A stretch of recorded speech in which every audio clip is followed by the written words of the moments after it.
Live from New Delhi, you're watching DD India Live, India's voice to the world. I am Tanvi Taneja. Coming up in the next 30 minutes. India's Prime Minister Narendra Modi addresses the World Government Summit in Dubai, says world needs governments who are clean, environmentally conscious and rely on technology for better governance. Consecration of UAE's first Hindu temple completed. India's Prime Minister Narendra Modi to inaugurate the BAPS temple in Abu Dhabi this evening. Counting of votes underway in Indonesia's presidential race amid calls for clean election. And in sports, India and England to play the third test on Thursday at the Saurashtra Cricket Association Stadium in Rajkot. The 5-match test series currently levelled at 1-1. Third test to be a major breakthrough for Devdutt Padikkal.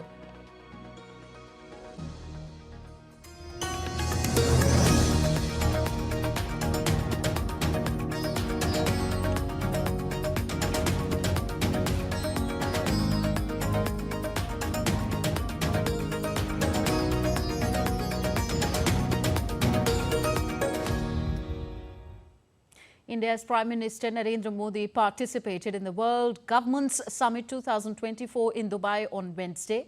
Prime Minister Modi was the guest of honour and delivered the keynote address at the summit. He elaborated on a wide range of subjects which will strengthen the conversations around building a better planet.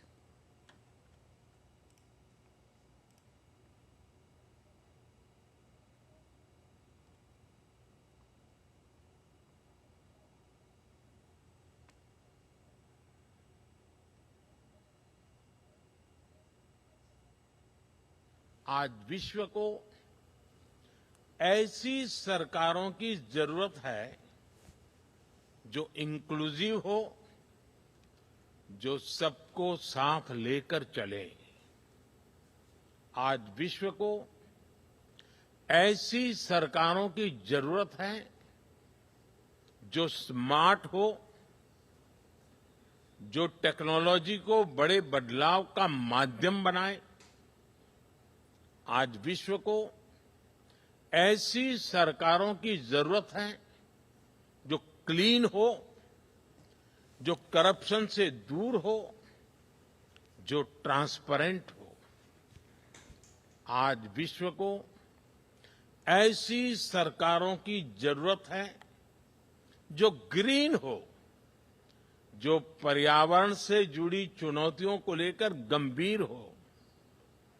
आज विश्व को आवश्यकता है ऐसी सरकारों की जो ease of living, ease of justice, ease of mobility, ease of innovation और ईज ऑफ डूइंग बिजनेस को अपनी प्राथमिकता बनाकर चले।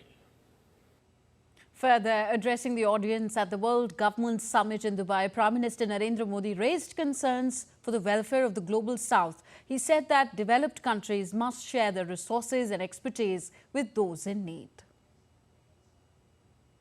हमें ग्लोबल साउथ की आवाज सुननी होगी, उनकी प्राथमिकताओं को सामने लाना होगा। हमें जरूरतमंद देशों के साथ अपने रिसोर्सेज और अपनी कैपेबिलिटीज को शेयर करना होगा। हमें एआई, आर्टिफिशियल इंटेलिजेंस और क्रिप्टो करेंसी, साइबर क्राइम ऐसे पैदा हो रही चुनौतियों के लिए ग्लोबल प्रोटोकॉल बनाने होंगे। हमें अपनी नेशनल सॉवरेनिटी को प्राथमिकता देते हुए इंटरनेशनल लॉ की मर्यादा भी रखनी होगी। इन्हीं भावनाओं पर चलते हुए हम न केवल सरकारों के सामने उपस्थित चुनौतियों का समाधान करेंगे, बल्कि विश्व बंधुत्व को भी मजबूती देंगे। एक विश्व बंधु के रूप में भारत इसी सोच के साथ आगे बढ़ रहा है। India's Prime Minister Narendra Modi held bilateral talks with the Vice President and Prime Minister of the UAE, Mohammed bin Rashid Al Maktoum, on Wednesday. This bilateral took place some time ago.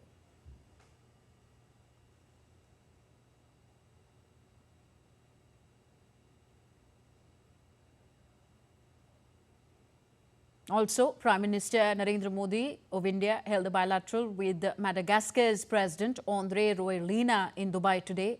The two leaders reviewed bilateral relations and discussed ways to advance them.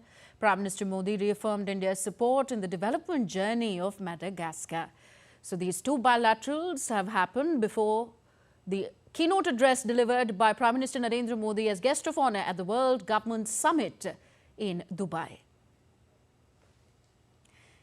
Indian Prime Minister Narendra Modi virtually inaugurated Bharat Mart, a warehousing facility in Dubai. Sheikh Mohammed bin Rashid Al Maktoum, Vice President and Prime Minister of the UAE and ruler of Dubai, was also present at the inauguration event. Bharat Mart is an innovative marketplace aimed at showcasing Indian products globally, bolstering trade relations between the two countries.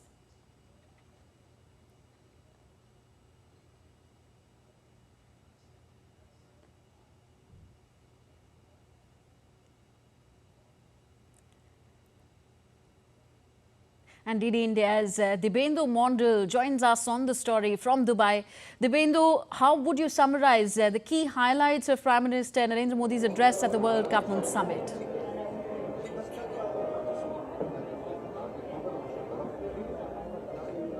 Well, Tanvi, the Prime Minister was here a short while back, and the World Government Summit is, in fact, closing today, this afternoon, in fact, this evening here in Dubai.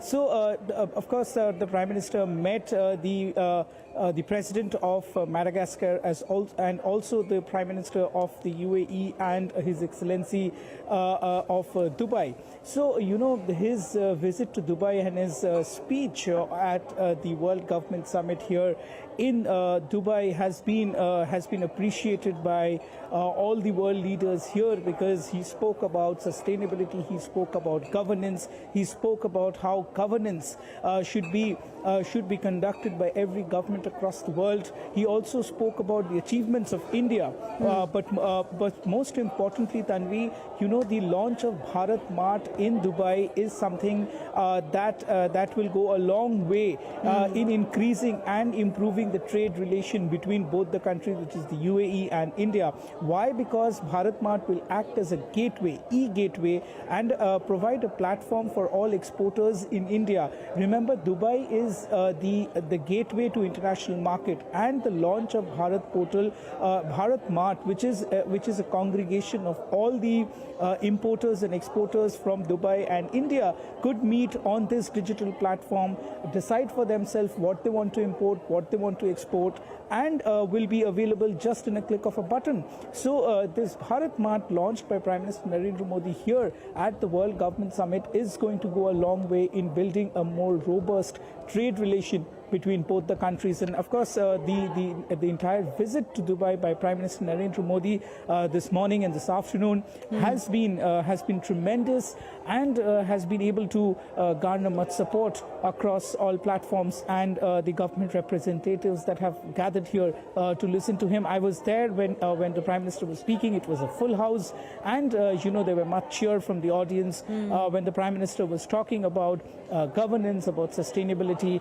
and also about how modern techs are to be used for better governance and less interference from the government amongst the people and the people of the country. Back to you, Tanvi. Also, Dibyendu, you are in Dubai. How has the reception been for Prime Minister Narendra Modi we saw Helen Modi event yesterday, but what has been the feeling that you've got so far?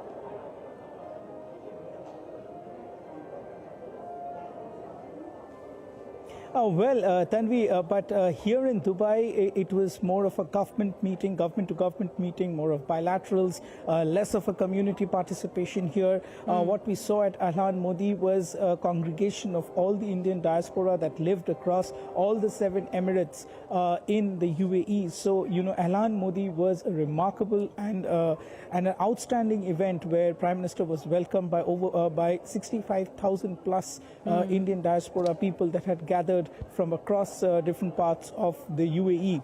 But having said this, at this government, at the World Government Summit, where policy is being discussed, where technology is being discussed, where future governance is being discussed, we had a delegation of the Indian Business Council of Dubai. In fact, it is the IBC is of the UAE, which is headquartered in Dubai, and they had met the Prime Minister, and also talks were underway for a better trade relation between both the countries. So, of course, the Indian diaspora here in Dubai are also equally excited. I was seeing a lot of Indians who had come here at the World Government Summit were patiently waiting to get a glimpse of the Prime Minister who walked into the World Government Summit's plenary hall, and people had been waiting here patiently since morning to just get a glimpse of the Prime Minister. So that is the charisma, and that is the popularity that Prime Minister Narendra Modi holds, not just in India, but across, I would say, across major nations where, and a large number of Indian diaspora do reside. Indeed. And of course, the Indians in the UAE and back home are also awaiting the other big event of the day. Thank you very much, Dibyendu, for joining us at the moment.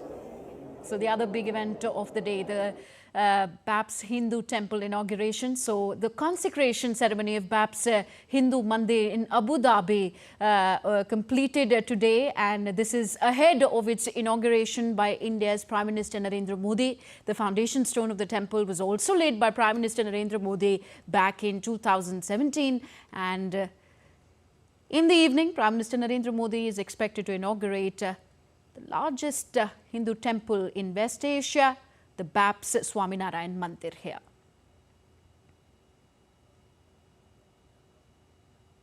So after concluding his two-day visit to the UAE, India's Prime Minister Narendra Modi will travel to Qatar. Qatar has released 8 former Indian naval officers previously sentenced to death. So aimed at discussing ways to further strengthen overall ties, Prime Minister Modi will hold bilateral meeting with Sheikh Tamim bin Hamad, the Emir of Qatar, and high dignitaries in Qatar. This will be the Prime Minister's second visit to Qatar. Strong bilateral trade ties between India and Qatar currently stand at $20 billion. India's Prime Minister Narendra Modi shared his remarks during the International Energy Agency's meeting on Wednesday. He stressed on pro-planet lifestyle choices for a better future. We are firmly committed to combating climate change. Ours is a collective and proactive approach. India has already led initiatives such as the International Solar Alliance. Our mission Life focuses on pro-planet lifestyle choice for a collective impact. Reduce, reuse, and recycle is a part of India's traditional way of life. India's G20 presidency also saw a significant action on this front. The launch of the Global Biofuel Alliance was one of the highlights. So that was all the action coming from the UAE, still to come in this edition of DD India Live. NATO defense ministers converge in Brussels today to bolster support for Ukraine in the face of Russia's ongoing aggression. And more on India celebrating the festival of Basant Panchami today, marking the arrival of spring and worshipping the goddess of knowledge and arts, Ma Saraswati.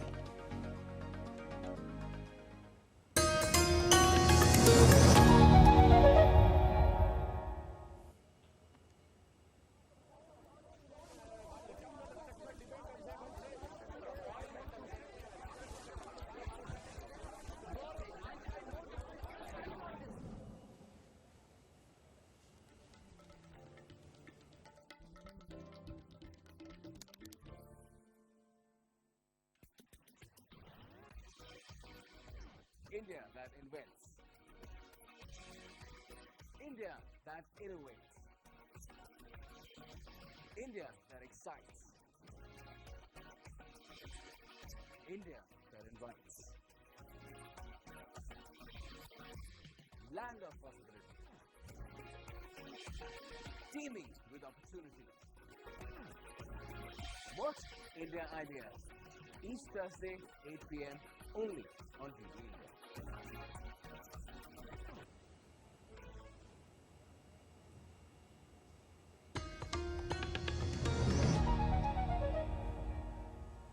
You're watching DD India Live. I am Tanvi Taneja.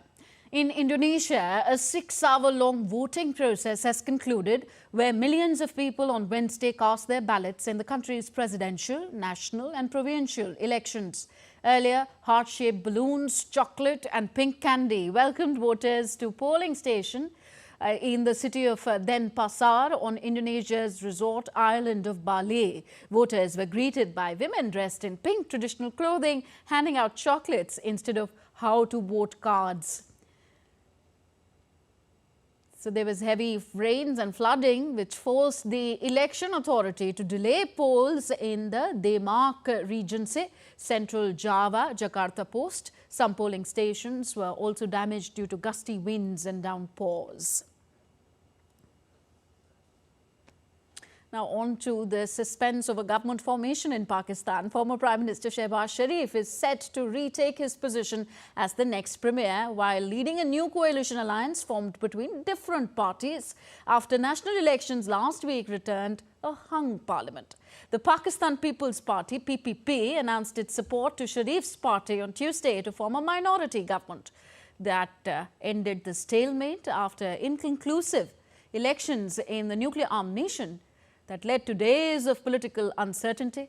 Shehbaz Sharif belongs to his brother Nawaz Sharif's Pakistan Muslim League Nawaz PMLN party, which is the largest recognized party with 80 seats, and Pakistan People's Party, PPP, is second with 54 seats. Together, the two parties have enough seats for a simple majority in the 264-seat legislature. The co-chairman of the PPP, former President Asif Ali Zardari, told a news conference that his party expects former Premier Imran Khan's Pakistan Tehreek-e-Insaf to be part of the reconciliation process. आज हमने तय किया है कि हम आपस में मिल बैठ के हुकूमत बनाएंगे इंशाल्लाह रिकन्सिलिएशन भी करनी है और रिकन्सिलिएशन में पीटीआई भी शामिल है ये नहीं है कि हम चाहते हैं कि पीटीआई रिकन्सिलिएशन में ना आए वो भी आए हर पॉलिटिकल फोर्स रिकन्सिलिएशन में आए Updates now from the Russia-Ukraine conflict. The ongoing conflict between both the countries have shifted from an offensive to a defensive stance now. Russia claimed its forces repelled Ukraine's multiple attacks on Tuesday, while Ukrainian air forces and missile units conducted strikes on Russian command centers, air defense systems, electronic warfare systems, and many other targets. Kiev's military on Wednesday said that the Ukrainian forces have destroyed the Russian Navy's Tsar Kunikov large landing ship off the occupied peninsula of Crimea and the Black Sea. According to the Ukrainian military intelligence agency, the Russian warship was targeted by naval drones. Russia did not give any immediate comment on this. Earlier, it said it destroyed 6 drones in the Black Sea. Ukraine used uncrewed Navy drones along with explosives to attack Russian warships.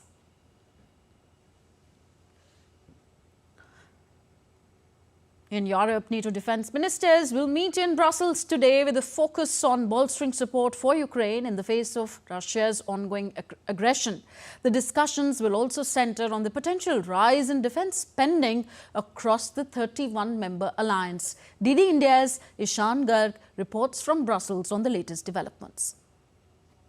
The defense ministers' meeting over 2 days is expected to set the stage for a NATO summit later in the year in Washington. On Wednesday, NATO members, along with representatives from 23 other nations, are expected to meet to discuss advancing more support to Ukraine. The 54-nation Ukraine Defense Contact Group, also known as the Ramstein Group, aims to aid Kyiv militarily. Though NATO hasn't sent troops to Ukraine, which is not a NATO member, it has helped Kyiv with training and equipment since Russia's full-scale invasion 2 years ago. This meeting is now crucial as intelligence agencies in Estonia are warning that Russia could double its military presence along the NATO border within the next decade. On Thursday, NATO ministers will meet for a second time. U.S. Secretary of Defense Lloyd Austin, who was hospitalized due to a, quote, emergent bladder issue, isn't attending in person. He is expected to join virtually, though, as member nations mull over boosting spending on defense. The meeting of NATO defense ministers comes at a time when Ukraine is urging for more military aid, and concerns are growing in Europe about the U.S. pulling away from the alliance if Donald Trump is elected as president later this year. European leaders say NATO is the backbone of the continent's defense architecture. But some are also calling for a European defense alliance, one that isn't reliant on the U.S.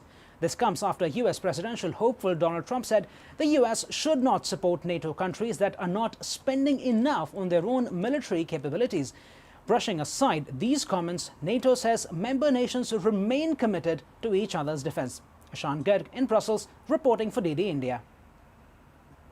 US President Joe Biden on Tuesday commented about NATO on his likely 2024 election opponent Donald Trump, calling them dangerous and un-American and saying they raised the stakes for the US Congress to approve new funding to support Ukraine. Biden also urged House Republicans to immediately take up a $95 billion foreign aid bill that includes assistance to Ukraine. The bill provides urgent funding for Ukraine so it can keep defending itself against Putin's vicious onslaught. We've all seen the terrible stories in recent weeks. Ukrainian soldiers out of artillery shells, Ukrainian units rationing rounds of ammunition to defend themselves, Ukrainian families worried that the next Russian strike will permanently plunge them into darkness or worse. This bipartisan bill sends a clear message to Ukrainians and to our partners and to our allies around the world. America can be trusted. America can be relied upon. And America stands up for freedom.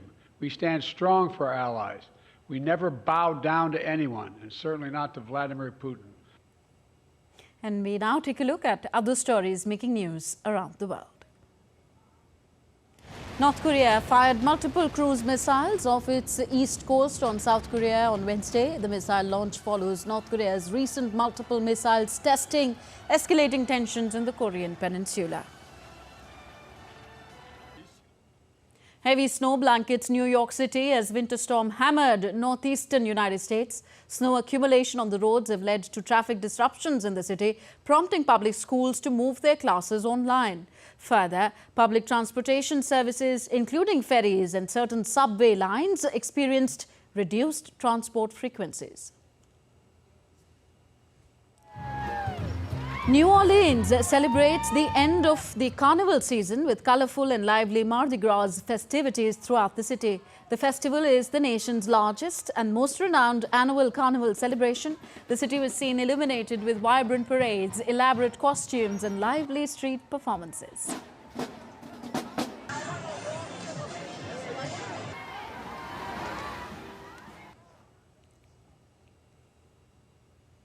And in Thailand, 9 couples exchanged wedding vows in a very unique way. Brimming with excitement, a special Valentine's Day mass wedding was held in the eastern province of Chonburi. Adorned with colorful Thai traditional attire, the couples exchanged the vows while riding on elephants. So, as the aviation industry faces complex challenge of reaching net zero emissions by 2050, Secretary General of the International Civil Aviation Organization, Juan Carlos Salazar, highlighted ICAO's commitment to work with governments to boost sustainable aviation fuels production and supply. Salazar was addressing the World's Government Summit in Dubai, where he also emphasized the critical role of SAF in decarbonizing the industry. I believe that now this is changing, Richard, and especially because aviation and all actors, all stakeholders, starting by aircraft manufacturers, engine manufacturers, airlines, airports, air navigation service providers, and governments are aligned in aiming at zero emissions by the year 2050.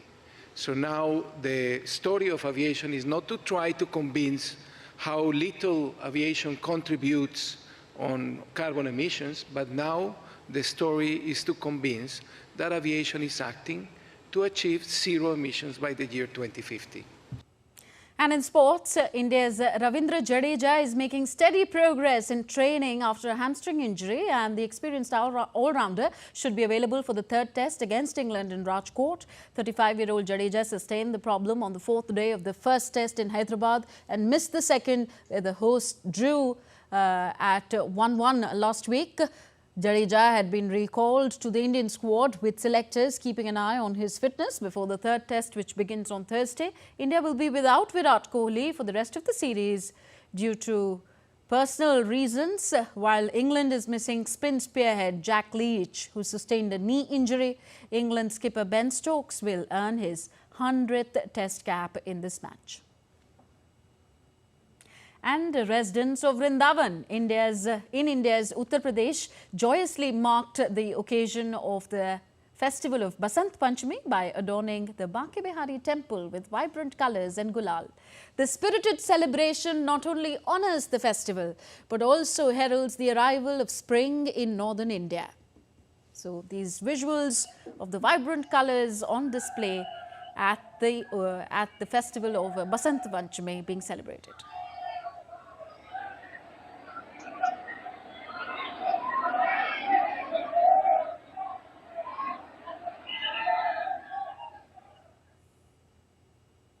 That's all in this edition of DD India Live. Do let us know your thoughts on the news of the day. Connect with us on Facebook, X, formerly Twitter, and Instagram.